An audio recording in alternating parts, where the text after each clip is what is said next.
Assalamualaikum warahmatullahi wabarakatuh. Hai teman-teman semuanya, apa kabar kalian semua? Semoga sehat selalu ya. Aku Faila Evangeline Sidik dari kelas 77 absen 9. Kali ini aku akan menjelaskan materi tentang pengolahan bahan pangan sayuran menjadi makanan dan minuman kesehatan. Menurut ilmu pertanian, sayuran termasuk tanaman hortikultura. Hortikultura merupakan ilmu pertanian yang berkaitan dengan budidaya sayuran, buah-buahan, tanaman hias, dan termasuk tanaman obat-obatan. Sayuran adalah bagian vegetatif dari tumbuhan yang dapat dimakan, baik secara segar maupun melalui pengolahan dengan cara dimasak. Sayuran mempunyai kadar air dan serat yang tinggi sehingga umumnya mempunyai umur relatif pendek, mudah rusak dan tidak dapat disimpan terlalu lama jika tidak diperlakukan secara khusus. Selain itu, sayuran tidak dapat dipanen setiap saat karena sayuran merupakan tanaman musiman. Tingkat kematangan dari sayuran mempengaruhi sifat fisik sayuran. Maka, setiap jenis sayuran memiliki sifat fisik yang berbeda mulai dari warna, rasa, aroma, kekerasan, tekstur, dan penampakan. Klasifikasi sayuran dapat ditinjau berdasarkan bagian tanaman dapat dimakan dan pigmen yang dikandung. Yang pertama, berdasarkan bagian tanaman yang dimakan. Berdasarkan perkembangbiakannya, organ tumbuhan dapat dibedakan menjadi dua bagian, yaitu bagian vegetatif, daun batang, akar, dan bagian generatif, bunga, buah, dan biji. Berikut ini klasifikasi sayuran berdasarkan bagian tanaman yang dimakan. Yang pertama, sayuran daun. Sayuran daun merupakan jenis sayuran yang dapat dikonsumsi pada bagian daunnya. Sayuran daun dengan kualitas bagus adalah jika bagian daunnya utuh, tidak berlubang dan tidak busuk, serta batang dan daunnya berwarna segar. Contoh sayuran daun antara lain bayam, kangkung, sawi, kubis, daun kemangi, daun melinjo, daun singkong, pokcai, poh-pohan, dan selada. Kemudian yang kedua, sayuran batang. Sayuran batang yang dimanfaatkan adalah bagian batang dari tumbuhan yang terdiri dari buku dan ruas. Buku merupakan tempat menempelnya daun. Memilih sayuran batang yang baik biasanya batang yang masih muda, berwarna cerah, mudah dan bersih, serta tidak busuk. Contoh sayuran batang yaitu asparagus, rebung, paku, dan seledri. Yang ketiga, sayuran akar. Sayuran akar berupa umbi-umbian dengan umbi merupakan akar mengembung. Sayuran akar banyak mengandung karbohidrat dan berbagai nutrisi sehat lainnya. Sayuran akar yang baik adalah yang sudah berumur cukup, ukurannya besar, tumbuh tunas, dan tidak ada bagian yang membusuk. Contoh sayuran akar yaitu kentang, wortel, lobak, talas, ubi kayu, ubi jalar, dan bit. Selanjutnya, sayuran polong. Sayuran polong yang dimanfaatkan tidak hanya pada bagian polongnya tetapi kulitnya juga bisa ikut dimakan. Kualitas sayuran polong yang baik biasanya yang muda, biji sayuran tidak menonjol dan kulitnya masih lurus. Warna buah terlihat segar dan tidak ada bagian yang rusak. Yang termasuk sayuran polong antara lain buncis, kapri, kacang panjang, kacang merah, dan kedelai. Kemudian sayuran bunga. Tanaman sayuran yang berasal dari organ generatif dan yang dimanfaatkan pada bagian bunganya. Sayuran bunga dikatakan memiliki kualitas baik jika bunga atau kembang tersusun secara kompak.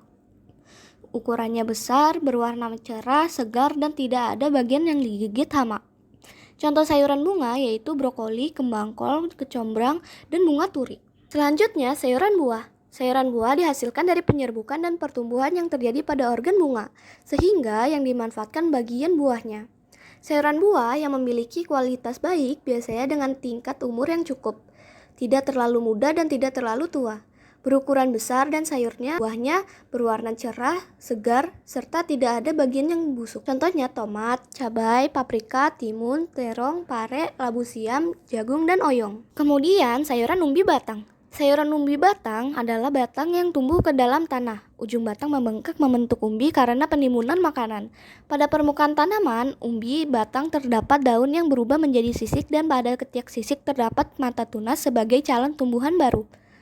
Dalam memilih umbi batang, yang baik adalah sayuran umbi yang sudah cukup umur, berukuran besar, tidak tumbuh tunas, dan bagian luar tidak ada yang membusuk. Contoh sayuran umbi batang diantara lainnya singkong, talas, ubi jalar, gadung, gambili, dan umbi bit. Kemudian sayuran umbi lapis. Sayuran umbi lapis, sayuran yang tumbuh di bawah permukaan tanah dan menghasilkan lapisan umbi tebal, rimbun, sudah berumur cukup, dan menembak di atas tanah.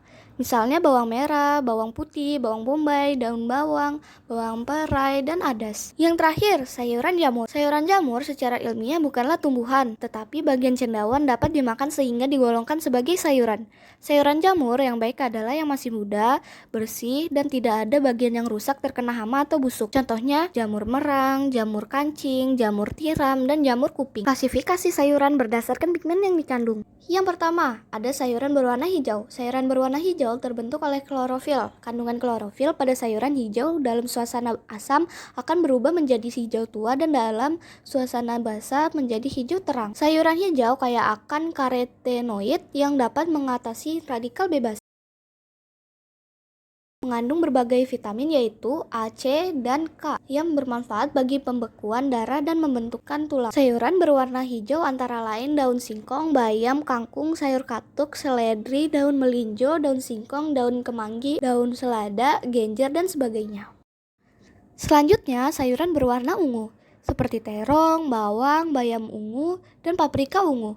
Mengandung vitamin A dan kalsium yang tinggi. Sayuran berwarna ungu juga mengandung antosianin, resveratrol, dan asam elagik yang bisa menangkap radikal bebas dan mencegah terserang penyakit kanker, diabetes, dan serangan jantung. Selanjutnya, klasifikasi sayuran berwarna merah atau biru. Karena adanya zat antosianin yang sensitif terhadap perubahan pH dan dapat larut dalam air. Ketika pH dalam keadaan netral, pigmen berwarna ungu. Ketika dalam keadaan asam, pigmen berwarna merah. Sedangkan saat terdapat basa, pigmen berwarna biru. Contoh sayuran berwarna merah biru yaitu kubis merah, bit, tomat, cabai, dan paprika. Selanjutnya, warna kuning oranye pada sayuran. Berasal dari kandungan beta dan alfa karoten yang tidak akan berubah dengan pengolahan atau pH. Zat tersebut dapat berfungsi sebagai penghambat proses penuaan sel-sel dalam tubuh, membuat meremajakan sel-sel tubuh dan memberikan sistem kekebalan agar tidak mudah terserang penyakit. Sayuran berwarna kuning oranye adalah ubi jalar, wortel, biji melinjo, dan labu kuning. Indonesia memiliki kekayaan tanaman sayuran yang beraneka macam. Kita patut bersyukur atas karunia yang diberikan Tuhan kepada bangsa Indonesia. Setiap tanaman sayuran memiliki kandungan dan manfaat yang berbeda-beda. Sayuran sangat baik untuk kesehatan tubuh karena kandungan serat yang tinggi dan nutrisi lainnya. Berikut ini kandungan dan manfaat dari beberapa sayuran. Yang pertama, kangkung. Sayur kangkung banyak terdapat di negara tropis dan subtropis. Ada dua varietas sayur kangkung yaitu kangkung darat dan kangkung air. Jenis kangkung yang biasanya digunakan adalah kangkung darat karena proses budidayanya lebih mudah, dapat dilakukan di dataran rendah ataupun di dataran tinggi. Sayur kangkung saat muda tumbuh di tanah lembab karena media hidupnya di air. Cita rasanya yang nikmat, daunnya yang lembut, dan pengolahannya yang mudah menjadi berbagai macam menu membuat sayuran kangkung banyak disukai masyarakat. Daun dan batang ujung kangkung yang masih muda bisa dimakan mentah atau dimasak tumis hanya dengan bawang putih dan sedikit garam. Selain sayuran yang enak rasanya, sayur kangkung juga kaya manfaat dan kandungan nutrisi. Apabila kita sulit tidur dengan mengonsumsi kangkung, bisa tidur pulas karena mengandung unsur sedatif yang berfungsi sebagai obat tidur alami. Yang kedua adalah jagung. Jagung mempunyai berbagai khasiat bagi kesehatan kita. Jagung memiliki banyak serat sehingga dapat memperbaiki saluran pencernaan, mencegah wasir, sembelit, dan juga menurunkan tingkat resiko kanker usus besar. Antioksidan yang terkandung di dalamnya bisa membantu merawat kulit agar tetap awet muda. Jagung kaya akan mineral, memiliki kandungan zat besi, magnesium, serta fosfor yang tinggi yang sangat dibutuhkan oleh tulang agar tetap sehat dan bisa meningkatkan fungsi ginjal. Asam folat atau vitamin B9 yang tinggi pada jagung dapat mencegah anemia, baik untuk wanita hamil karena dapat mencegah bayi kekurangan berat badan dan cacat lahir. Kandungan karotenoid, vitamin C, dan juga bioflavonoid yang terdapat di dalam jagung manis dapat membantu untuk menjaga jantung tetap sehat dengan cara mengendalikan kadar kolesterol di dalam darah serta meningkatkan sirkulasi darah di dalam tubuh. Selanjutnya, wortel. Wortel bagian akar atau umbi yang dimakan dan umumnya berwarna oranye agak kemerahan. Ini menandakan wortel kaya akan kandungan beta karoten atau vitamin A. Zat gizi ini sangat baik untuk kesehatan mata dan kulit. Wortel juga mengandung vitamin C yang cukup tinggi sehingga membuatnya memiliki sifat antioksidan tinggi. Selain itu, wortel juga mengandung asam folat, kalsium, mangan, fosfor, kromium, zat besi, dan zinc, serta serat. Berikut ini beberapa manfaat wortel. Yang pertama, dapat mengatasi sembelit dari kandungan serat wortel yang dapat menaikkan volume feses sehingga memperlancar buang air besar. Kemudian, dapat menyehatkan kulit jika rajin makan wortel setiap hari. Kulit kering secara perlahan-lahan akan tampak sehat dan cemerlang. Selanjutnya, dapat meningkatkan daya tahan tubuh karena kandungan vitamin yang terdapat pada wortel. Juga mempercepat penyembuhan luka dan peradangan yang disebabkan oleh virus. Kemudian, dapat mengatasi hipertensi jika rutin meminum air wortel setiap harinya. Selanjutnya, dapat menjaga kesehatan gigi jika suka mengunyah wortel mentah-mentah. Lalu dapat menghilangkan plak dari gigi, mencegah perdarahan pada gusi dan memelihara gigi agar tetap sehat dan kuat, serta menurunkan resiko stroke dan kanker. Selanjutnya bayam. Bagian bayam yang dikonsumsi adalah daunnya.